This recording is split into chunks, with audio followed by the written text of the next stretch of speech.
When the cat's away, the mice will play. And that's definitely happening in New York City. With humans pretty much out of the picture, rats have been emboldened in a way few have ever seen. They're in the subways, they're in the parks, millions of them released by the city itself. But these weren't just new traps or poisons, they were killers. City, again, we're talking about this, a brand new weapon to combat the rats. You know, you've seen them all over the city. They're infested here. But Mayor Eric Adams has appointed Kathleen Karate as the director of rodent mitigation. The hire comes as rat sightings in the city continue to rise. And what happened next completely spiraled out of control, creating an urban nightmare even worse than the rats. The city wanted a predator, but they created a monster. What exactly did the city unleash, and why did it end up messing up everything? Drowning in rodents, the prelude to disaster. New York City's battle with the brown rat, or Rattus norvegicus, is a story that stretches back more than 2 centuries. What most people don't realize is that these rats are not native to North America. They arrived in the 1700s, hitching a ride aboard European trading ships docking in Lower Manhattan. And get this, they loved it. By the early 19th century, as New York's population ballooned past 200,000, the rats had already found a permanent home. They thrived in the growing maze of tenement basements, slaughterhouses, and damp docks. It's viruses, bacteria, fungi, protozoans, 55 different diseases. 55? 55. Wow. The crazy part is, the city's own infrastructure became their superhighway. The expansion of the sewer system in the late 19th century gave them a protected, unbroken habitat connecting nearly every block. Flash forward to the 20th century and the problem only got worse. By the 1940s, the issue was a full-blown public health crisis. The city's first official rat control campaigns, launched in 1949, barely made a dent. Why? Because the underlying issue, the city's garbage, remained unchanged. New York continued to produce thousands of tons of organic waste every single day. Do you see many rats around here? Oh, sure. Sure. Look at that. That's a good example of what we were just talking about. Is it quite common for you to find dead rats around here? Mostly live ones. Fortunately, he's dead. That's a small one in comparison to some that we've seen. Open metal trash cans, left unsealed on sidewalks for hours, were basically a citywide all-you-can-eat buffet. And that's putting it lightly. The post-war boom, the high-rise construction, the fiscal crisis of the 1970s. Every new phase of the city's life just gave the rats new places to hide and new things to eat. By the early 21st century, everyone just accepted it. Rats were part of the city's brand. But then data analysis started to quantify what residents already knew. In 2014, a shocking study from Columbia University estimated that New York had around 2 million rats. That's roughly 1/4 of the human population. The data showed infestations were hyper-localized, with hotspots in the Bronx, Upper Manhattan, and Brooklyn. Then came the COVID-19 pandemic. And get this, it made everything worse. Toronto Public Health says it's ordered the closure of 4 different businesses, all bars and restaurants, and that's because they weren't following the guidelines under COVID-19. When lockdowns shut down restaurants, the rats lost their main food source. So they did what any starving population would do. They migrated. They moved into residential zones, becoming more aggressive and more visible than ever. In May 2020, the Centers for Disease Control and Prevention even issued a national advisory warning of unusual or aggressive rodent behavior. By 2022, official 311 hotline reports logged over 26,000 rat sightings, a 60% jump from 2019.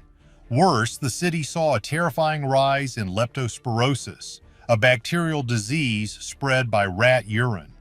Between 2021 and 2023, New York documented 49 cases, the highest number ever recorded. People were getting sick.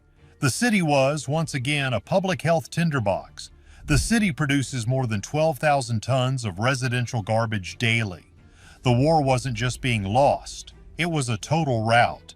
The public was furious, the politicians were desperate, and that's when the secret memos began to circulate. The cover-up begins.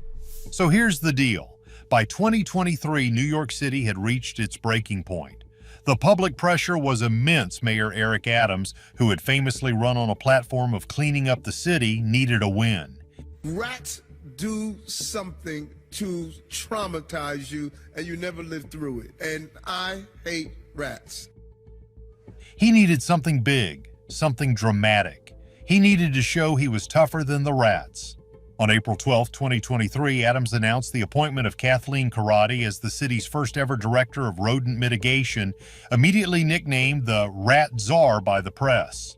This move got all the headlines. It seemed like the big solution. But what most people don't realize is that this was, in many ways, a public relations distraction. Behind closed doors, a far more radical, far more dangerous plan was being discussed. The problem, as the secret committee saw it, was that traditional methods had failed. Poison was slow. Traps were inefficient. The rats were simply breeding faster than the city could dispatch them. They weren't just fighting an animal, they were fighting an ecosystem. The only way to win, they argued, was to change the ecosystem itself. They needed a biological solution. This was the birth of the top-secret Operation Urban Predator. The title, Millions of Rat Killers, wasn't metaphorical. It was a line item in a classified budget. But what were they? The city, of course, has remained silent.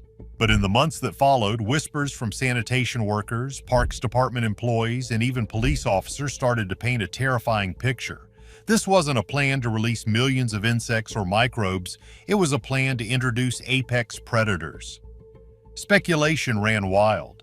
Some sources claimed the city had a secret program breeding thousands of hardy feral cats, specifically chosen for their hunting prowess, to be released in the rat mitigation zones. A Republican nominee for mayor says that feral cats are the solution, which recently received a second citation for rats. He said pairs of feral cats will keep the rodent population down. Others spoke of something even more shocking, the mass purchase of ratting terriers, dogs bred for centuries to hunt vermin, now being set loose in subway tunnels and parks under the cover of night.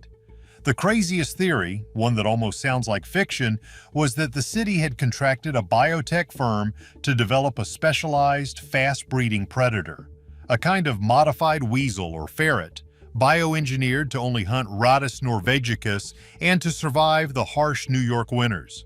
The millions in the title? It supposedly referred to the target population of these new creatures after just one breeding cycle. It's not that simple, though introducing a new species into a complex urban environment is ecological roulette. Did they forget the mongoose in Hawaii? Did they forget the cane toads in Australia? But here's the catch. The city was desperate. The leptospirosis cases were climbing. The New York Post was running daily covers of rats overrunning playgrounds. The pressure was so high that they signed off on it. In the late fall of 2023, in the dead of night, sanitation trucks, unmarked vans, and Parks Department vehicles allegedly began the release. They opened the cages. They unleashed the rat killers, and they waited for the miracle. The miracle never came. Instead, they got a nightmare. The city's biggest mistake. Yeah, about that. The rat killers were brutally effective for about a week. Residents in the test zones, parts of Harlem, the Bronx's Grand Concourse, and Bedford-Stuyvesant did report a sudden, eerie silence. The familiar scratching in the walls and the skittering in the alleys. It stopped. The rats vanished. Seemingly overnight, city officials who were in on the secret plan probably popped champagne corks. But then the new report started. First, it was the pet owners' dozens, then hundreds of reports of small dogs and cats disappearing from fenced-in yards. These weren't lost pets, they were taken. Vets in the Bronx began treating animals with strange, vicious bite marks, wounds that didn't match any known local wildlife. Then the killers themselves were spotted, but they didn't look like the heroes the city wanted. If they were cats, they were monstrously feral, traveling in organized packs, unafraid of humans. If they were the bioengineered weasels, well, they were adapting. They were getting into apartment buildings, not through the basement, but through the plumbing. They weren't just eating rats anymore, they were eating everything. They were attacking squirrels, pigeons, and in several terrifying but unconfirmed reports, they were going after unattended groceries and even babies in strollers. The mess up was total. The city hadn't solved the rat problem. They had just replaced it with a new, faster, more aggressive predator.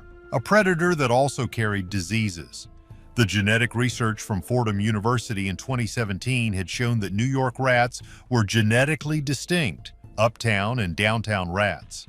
This complex ecosystem, which had kept the rats somewhat contained, was now shattered. The new predators had no natural enemies and an unlimited food supply. And that's putting it lightly. The situation spiraled out of control. The city had to quietly deploy pest control teams not to hunt rats, but to hunt their own creation. It was a shadow war, fought in the alleys and subways. The millions of rat killers had become the city's new plague, and the whole operation was buried under a mountain of classified documents and official denials. The Ratzar was told to talk to the press about garbage cans, all while a real war was being fought against a monster of the city's own making. It's a terrifying story. And the craziest part? It might not be the real one. Unmasking the million killers. So here's the deal, people watching this are looking for a mystery. That story of a biological war, it taps into our deepest fears. The idea that the government would unleash a monster to solve a problem is a story as old as time. But is it what actually happened? Or is the truth something different? Let's look at the facts. What if the millions of rat killers were real, but they weren't predators at all? What if the mess-up wasn't a biological apocalypse, but an ecological one for the rats?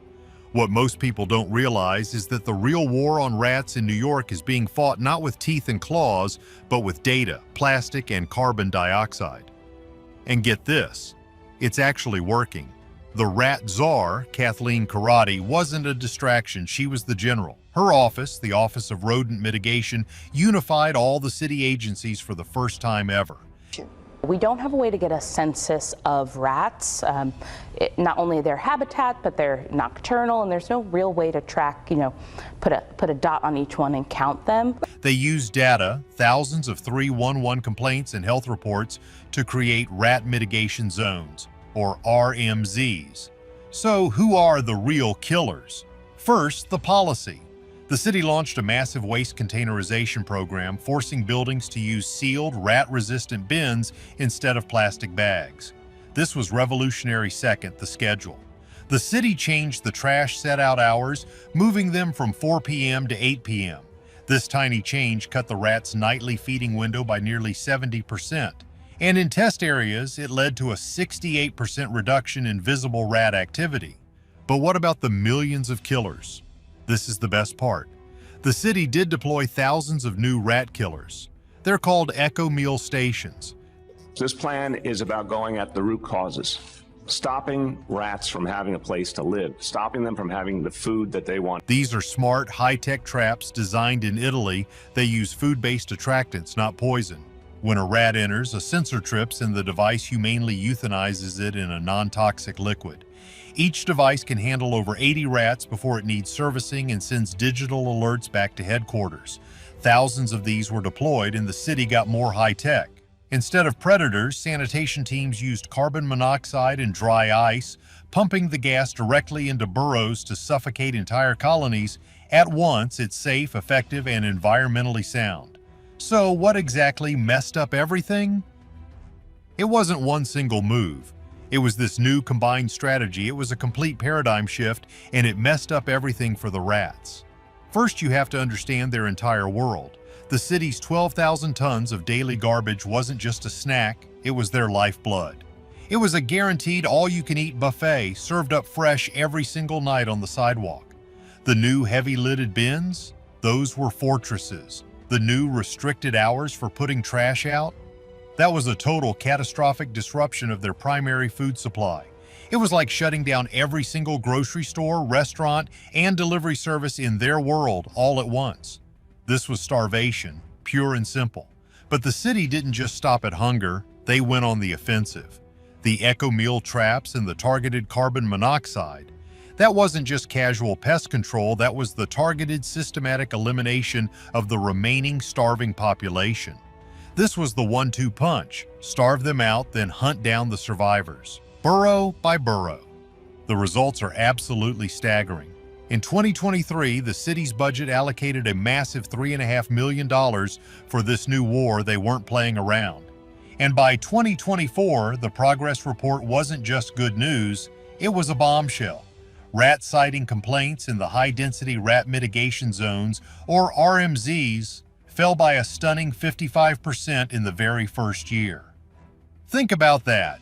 In East Harlem, one of the worst-hit areas, complaints plummeted from 3,200 down to just 1,400. For the first time in years, the city recorded a citywide decline in rat sightings. So no, the millions of rat killers weren't a secret biological nightmare. They were millions of lost meals. They were millions of dollars in new, cutting-edge tech. And they were thousands of smart traps cleaning up the rest. The mess-up wasn't a failure for the city. It was an absolute, unmitigated catastrophe for the rats. They didn't just lose a battle, they lost the entire war. So was the biological predator story just a wild conspiracy? Or is it the cover story for a data-driven takeover that's already working? Let us know what you really think happened. Don't forget to like, subscribe, and hit that bell so you don't miss our next story.